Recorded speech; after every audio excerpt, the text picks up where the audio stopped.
Jigreeve, agus filteróideach. Is mis droin. An bhfuil tu go má. Are you well? Are you well? Because you're looking well. Hi. Anyway, somebody put in a request for a video saying I should talk more about bardcraft and brought up the Awen. So that's the Brythonic tradition, the Welsh and the Cornish type of, do I dare say, British druidry. So we're going to have a chittity chat about the Awen, also known as the Three Rays. No one really knows where it comes from, but speculation and, well, history says that it's Iolo Morgannwg, the Welshman. Iolo Morgannwg. I think his name was Edward. Was it Williamson?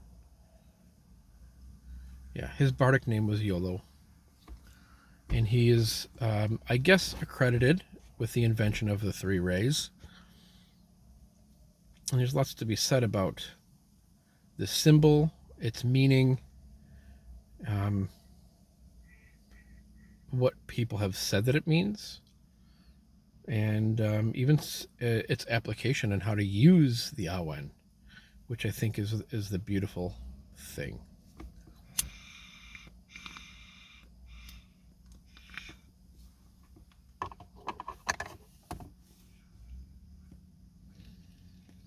Now, the original symbol is merely the three rays, which could stand for many things. I've heard it attributed to masculine, feminine, and product. I've seen it gold ray, silver ray, crystal ray. I've seen it more commonly as a green ray, blue ray, and a white ray for the bard, the ovate, and the druid. Interesting enough, in the Welsh tradition, the ovates are the first degree, where the bards are the second. Unlike Obad that starts with bard, ovate, and then druid.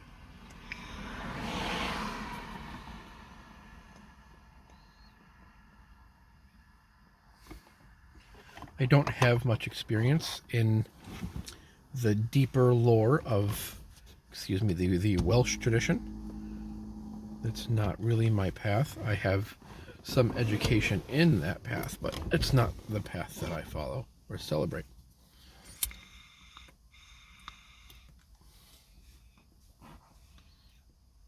Now, Awen means inspiration, or even essence. And it's the poet's job to be able to tap into inspiration when needed. Now, there was a certain type of poet in Wales, even mentioned in medieval literature, and I cannot pronounce the word, so forgive me, but it's like, it has the word Awen in it. It's like, there's the double D's and the Y's, and, my Welsh is horrible. And the ducks are laughing. But these certain types of poets that dealt with inspiration had to be shaken awake. They would enter into a very deep trance-like state for their poetry, to vision quest in a way, and they'd have to be shaken physically to come out of it, snap out of it, which is very similar to the traditions in Ireland and Scotland, where you'd put your brought your cloak over your head and lay down and put a stone on your chest, and it was a type of deprivation, sensory deprivation.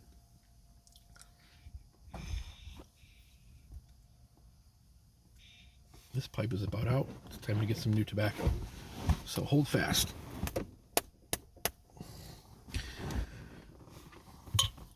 So the Awen, its 3 rays, could mean life, death, and rebirth.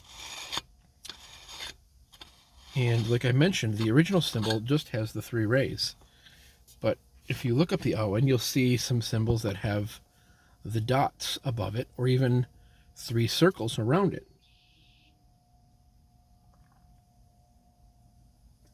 Now these 3 dots are said to be the 3 drops from Caradwin's cauldron. Ooh, this is squeaky. The 3 drops from Caradwin's cauldron that spit out onto young Gwion Bok's finger, and he puts his finger in his mouth, thus tasting the brew of inspiration that was not meant for him. And, you know, that's the story of Gwion Bok and how he eventually becomes Taliesin. But that's for another day. But those 3 dots above the 3 rays are also corresponding to what is called the triad of sunrises. Now, throughout the Neolithic, you'll find many stone circles in places that have, excuse me, often 3 stones outside of a stone circle, or outside of like a long barrow or something like that too. It marks the sunrises on the horizon. Now this can be found at Stonehenge, but you probably don't know where.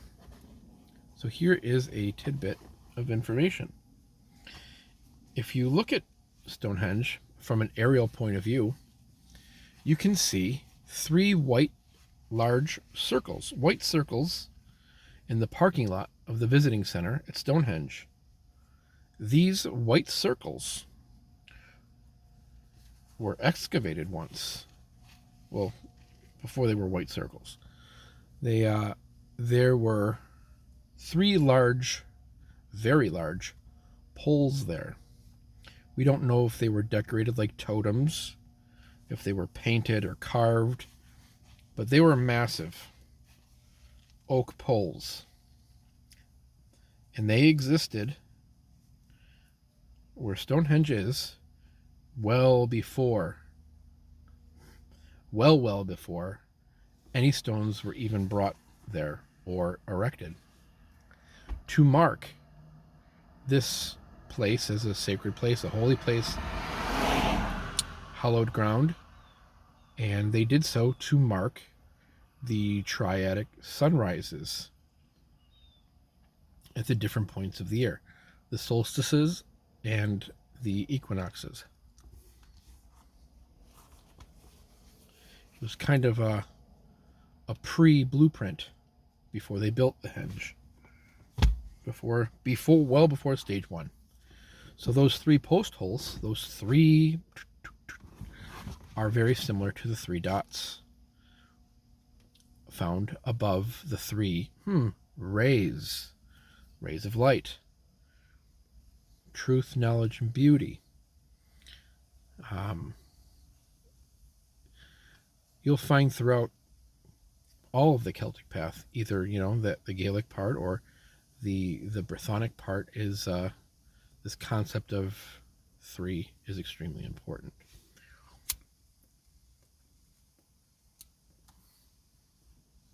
Trinity is huge. You know, Father, Mother, Child.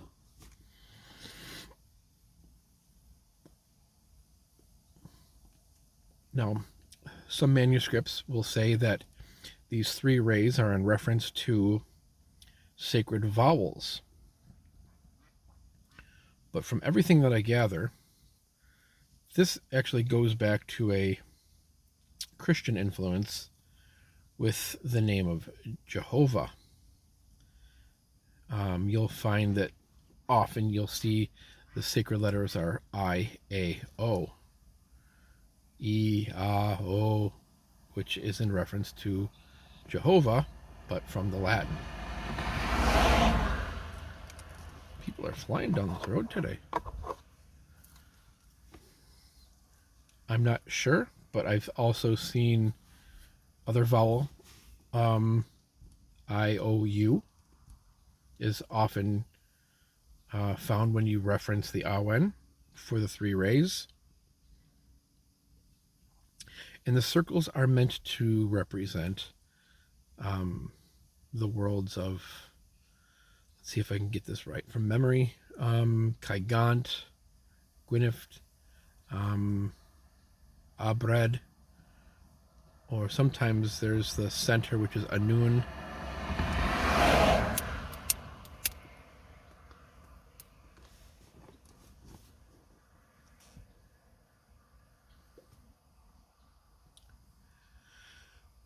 And you'll hear a lot of modern druid orders. I don't like the word neo-druid, but I'll say modern druid.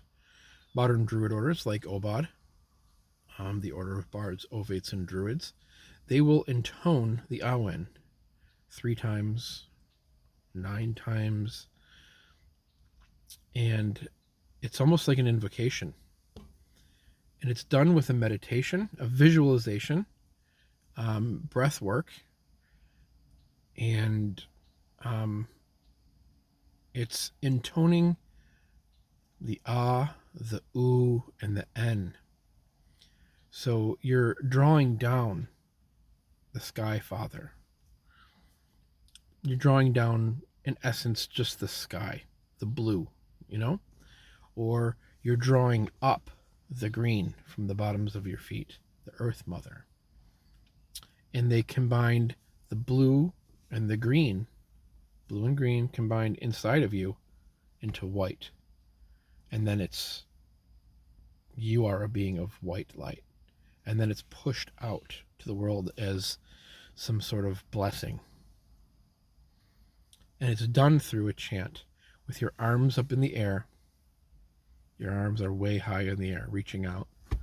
Your eyes are closed, and you're picturing, and it's done in a very cyclical, very circle motion. You're drawing down the blue when you're intoning the ah, and then you breathe in, or you're drawing up the green. And that's the ooh, and that's the n. And it's done in concessions of 3s. So it'd be like ah,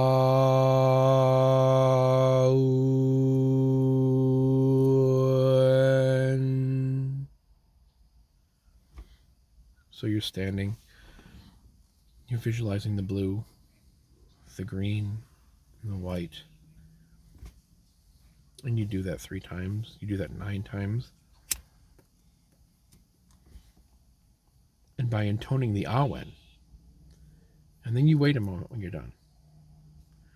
You quiet the mind. And then you'll notice that the atmosphere changes. You'll notice that inspiration is now, like you picked up the telephone and you're trying to tap into the energy. Oh, here comes the person. For fuck's sake. You're trying to, pick up a telephone, right? And you're calling on the sacred divine for inspiration, to work with inspiration because there's a need for it. You're going to be doing creative work, whether that's within ritual, whether that's you're creating a piece of poetry, music, or other things that are deemed artistic.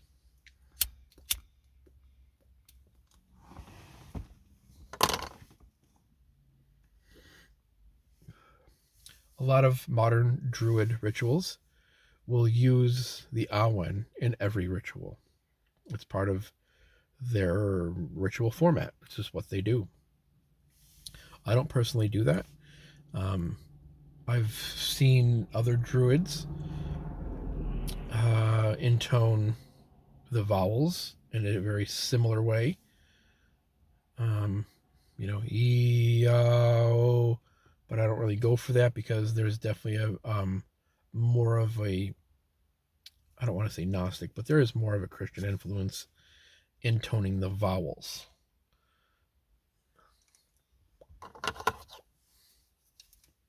But you should give it a try. When you're alone, when you have quiet time, when you're outside, connected to the elements, put your hands high up into the sky. Feel the sky energy. Feel the blue. Feel your bare feet, if possible, on the blades of grass, and feel the green. And as you intone the ah, blue is washing over you and inside of you. I like to picture the blue coming inside and the green coming from my feet and kind of in the solar plexus, like where your lungs, your chest, like in your center.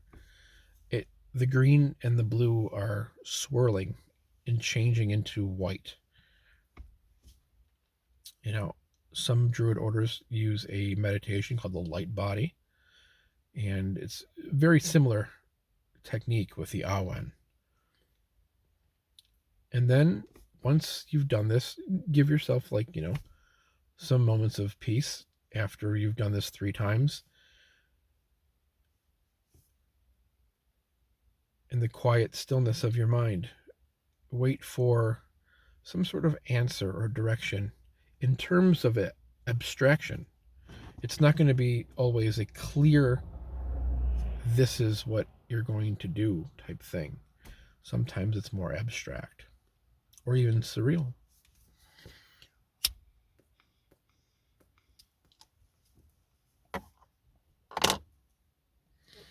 But that's basically the Awen in a nutshell. A hazel nutshell for inspiration. Now, some might dare to say that in the Gaelic tradition, Imbis, I-M-B-A-S, I've heard people pronounce it Imvis with more of a V sound, but Imbis and Awen are the same, and they are not. They are similar, but they are not the same. And the poetic way to use Imbis is very different, especially historically. I should probably do a video on, Imbis versus Awen and how they're similar and how they're different. But you'll see people with Awen tattoos and Awen pendants and jewelry and t-shirts. So now you have more of an insight to what these 3 rays are, what the 3 dots are. It's a multi-layered, multi-meaning symbol. And there is no exact one thing. It could be earth, sea, and sky. It's definitely in reference to this idea of Trinity. This triple aspect is universally Celtic. Whether or not Iolo created it, we're not really sure. It could have existed before him. That's just how this tradition is. It's lost in time. But the Awen can be used by anybody. You don't have to belong to a druid order. You don't have to be on the bardic path. It's definitely something that connects you to the Welsh tradition. The Cymru? I got nothing, sorry. But yeah, so now you know a little bit more about it. I would go and Google some more. If you have more questions, feel free to ask. But I gave you a little how-to right there. How to invoke the Awen, how to use it. And I know it will work because it's always worked for me. If you're having an issue with your visualization, just take it very slow. You know, maybe you're going to just quiet the mind and breathe for 30 seconds. Close your eyes and just relax your muscles of your body before you would put your hands up to the sky. And focus on this idea of feeling. Awen is very different than the Welsh Nuefre, which is more of the life force, more of that Jedi type force, like prana or qigong. But Awen, the essence, the inspiration, use it when you need to use it. It is a form of magic, and magic is not for entertainment. It's because there is a need for it. Well, I hope this video finds you well, and I have to go home and get ready for work. And I will be back with you guys soon enough. Wishing you all well. Slangeful.